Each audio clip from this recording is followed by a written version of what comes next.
What's going on, guys? Welcome back to The Country Investor. My name is Robert, if this is your first time tuning in today. So thank you for tuning in. I appreciate it. And it's a Saturday night, and a question was recently asked. How do you purchase your first home? What do you need? Like, what kind of documents do you need to purchase your home? So that way it's kind of a smooth transaction when you go to the bank. So this is good for a pre-approval, or if you already have your pre-approval, you're usually going to need more documents, and I'm going to cover those in this video as well. So if you don't mind smashing that subscribe button and giving this video a like, I would definitely appreciate that, and it helps this video out. But without further ado, guys, let's get into it. So the first thing you're going to need when you go into this, when you're trying to get approved for a loan, which I highly recommend you go and get a pre-approval before you go looking for properties. You try to see what you're going to qualify first, how much you will qualify for first, before you get all excited looking at a property. You find one, you're in love with it, and the bank says, no, you don't qualify for that. So it's always wise to go and get a pre-approval first. That way you're not let down, guys.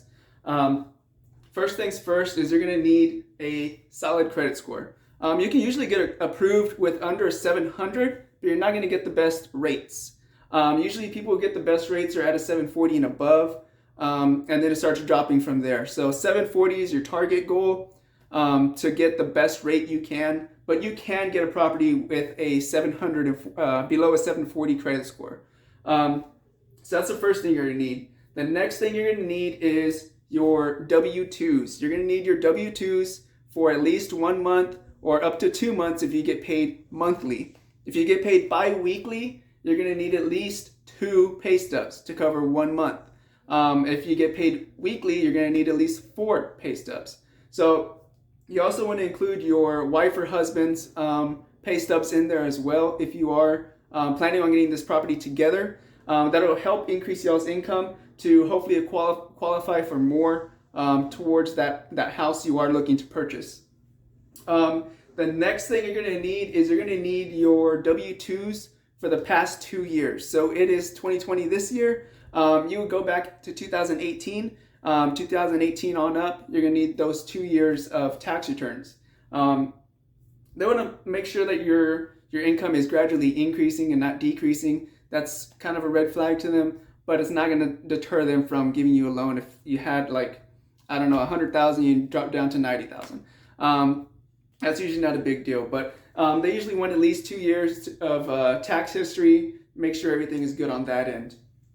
The next thing you're going to need is your investment statements, bank statements, any other statements you have where you have any money stashed away. You're going to need that as well. They want to make sure your debt to income ratio is solid before they make a loan out to you. One other thing, guys, is if you have a lot of cash at home, you don't want to keep cash at home when you're looking to purchase a property.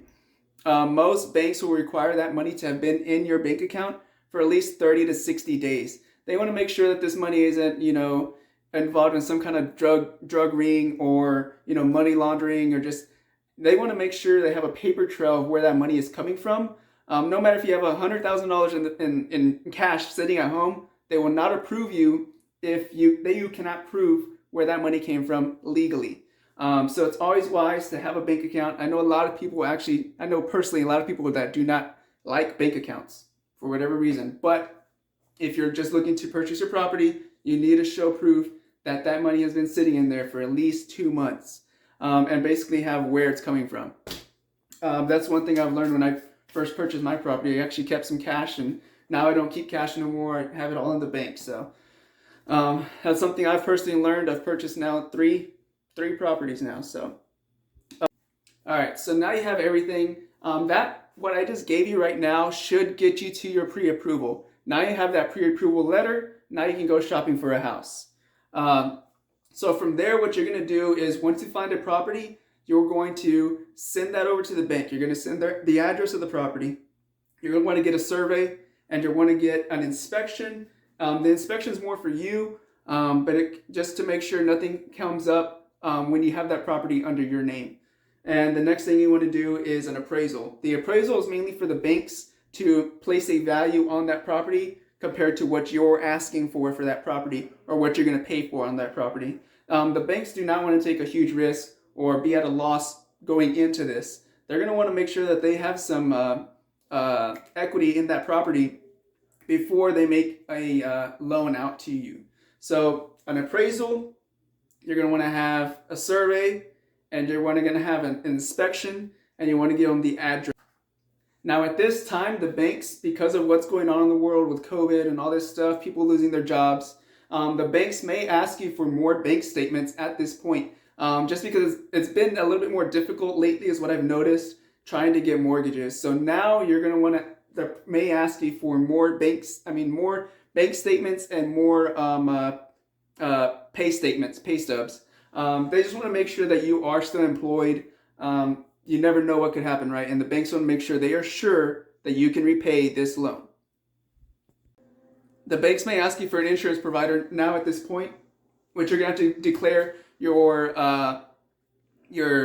home insurance. You're going to have to, either if you put down less than 20%, you're going to have to do the mortgage insurance. And all of this is going to have to be filed away before you can close on this property. So that's another step you're going to have to complete before you close on this property. And the insurance only applies to if you put down less than 20% on the property. Your mortgage insurance is only going to apply if you put down less than 20% on your property. Okay, so now you've gotten all your paperwork together, you've got a response, and now the bank is either telling you yes or no. So they're going to basically send this to underwriting, and underwriting is going to evaluate all the equations, everything you've sent in, all the numbers, and make sure that you have a high probability of paying this loan back.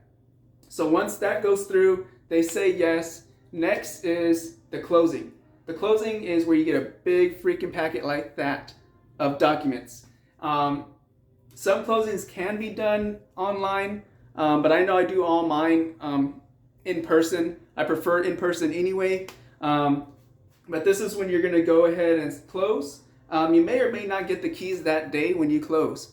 Sometimes they are still in a lockbox. Sometimes the realtor might have them.